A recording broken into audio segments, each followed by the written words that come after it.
The Vancouver Canucks are crushing 2-goal deficits and blowing 2-goal leads. They're up, they're down, winning shootouts, losing shootouts. They've got the other team's fans either booing or roaring with joy. Man, what a season. And that's just the Canucks' first 2 games. With 80 to go in Vancouver's National Hockey League schedule, it's too early for anyone without self-invented simulation models to definitively brand the Canucks good or bad, but they've been riotous fun to watch so far. And with the NHL and its fans reunited in arenas after the COVID-19 estrangement, fun feels important. On the road in a hostile building, Philadelphia fans can be hostile to any team, including their own. The Canucks blew a 2-goal lead in the final 2.5 minutes of the third period Friday, only to dominate overtime before winning 5-4 in a shootout when Flyers goalie Carter Hart turned back into a pumpkin. This bungee jump of a game followed the Canucks' season-opening loss Wednesday in Edmonton, where they surged back from a late 2-goal deficit before losing 3-2 to the Oilers in a shootout. The bottom line is this imperfect club, with a bunch of new players in the lineup and a bunch of old ones still unavailable, has launched itself into the regular season by taking 3 out of 4 points at the start of a 6-game road trip. "We just got better as the game went on," Canucks coach Travis Green said late Friday. "We weren't very good in the first period. Philly has us hemmed in our zone. I didn't think we had our skating legs. We talked to the team after the first, and I really like how they responded. Second period was good. I thought our third period might have been our best period. For the most part, I've liked probably 5 of our 6 periods so far, and it's nice to see our guys get rewarded tonight." It feels almost derisive now to refer to Canucks goalie Thatcher Demko as Bubble Demko whenever he plays well, because he has done that so frequently since his brief, brilliant cameo in the playoff bubble 2 summers ago. His identity deserves a far deeper and updated foundation. Due to the plot twists and emotions at the end of the game, Demko's sublime work in the opening period, when he seemed like the only Canuck facing the Flyers roster, was easy to overlook. Philadelphia had the game's first 8 shots, overwhelmed Vancouver 14-5 in the first 20 minutes, yet led only 1-0. And that goal was a fluke. The rebound from Joel Farabee's shot bouncing in off Canuck defenseman Tucker Poolman. The most basic element of Friday's win is that Demko was much better than Hart, who was awful in the middle period before making a bunch of saves in the final 25 minutes. But in the shootout, Demko stared down Sean Couturier and Claude Giroux, while Hart was badly beaten by Elias Pettersson and J.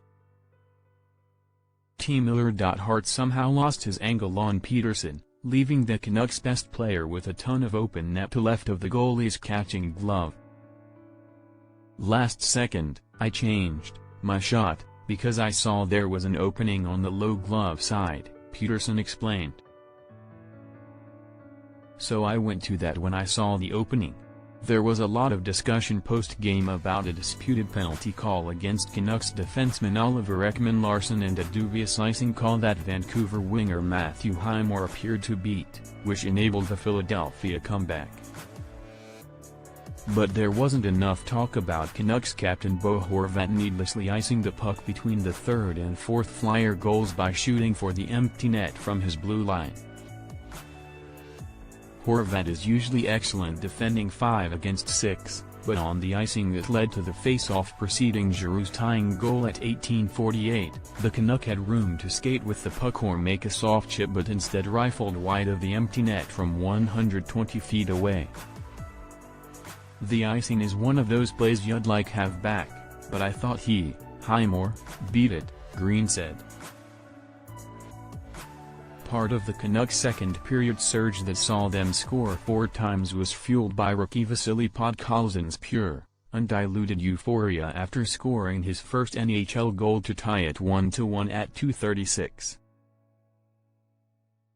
After a nice play in the neutral zone by Tyler Myers to spring a 3-on-2 rush, Podkolzin carried the puck in on right wing, looked pass, then shot brilliantly under the bar glove side on Hart. It was with a similar shot that Peterson scored his famous first goal against Mike Smith and the Calgary Flames 3 years ago. "I just got so happy for him because when he scored, I just remembered 2018 when I scored my first goal," Peterson said. "I just remembered the joy I had, like just something exploding inside of me. I mean, Podkolzin's been working so hard. Always comes with a smile to practices, so he's an awesome guy to have on the team and I'm really happy he got the first one there." Green said, "We were joking around with him this morning. I told him I had a feeling he was going to get one tonight. That's great to see. It's such a special moment, something that you never forget. Everyone knows. It's hard to get to this league. And to get that first goal, you're always dreaming about it as a kid." Miller said he didn't feel the Flyers took the game away from the Canucks late in the third. What he felt at that moment, besides confidence, was gratitude for the privilege of playing in front of 19,338 screaming fans at the Wells Fargo Center. "You don't want to give up 2 goals in the last couple of minutes," Miller said. "But at the beginning of overtime, I looked up in the crowd and it gives you chills to feel that again. That's a big reason we play. We need the fans, they need to be here. That was a pretty rockin' atmosphere. I definitely took a step back before overtime and realized how nice and lucky we are to have the fans back. We'd need another 1,000 words to fully unpack this game, but the Canucks' twin dynamos, Connor Garland and Nils Hoglander, always seemed to be on or hounding the puck. They were excellent. But another forward who was really good but got little love was checking center Jason Dickinson, who had 3 shots and 3 hits and whose team had a 10-2 shot advantage in 81% of expected goals when he was on the ice at 5-on-5. Peterson, who had 6 shots on net for the second straight game, went 0 for 7 on face-offs. No one asked him about that during his post-game Zoom availability. "No questions about face-offs?" he mused as he left the microphone. "They will be better.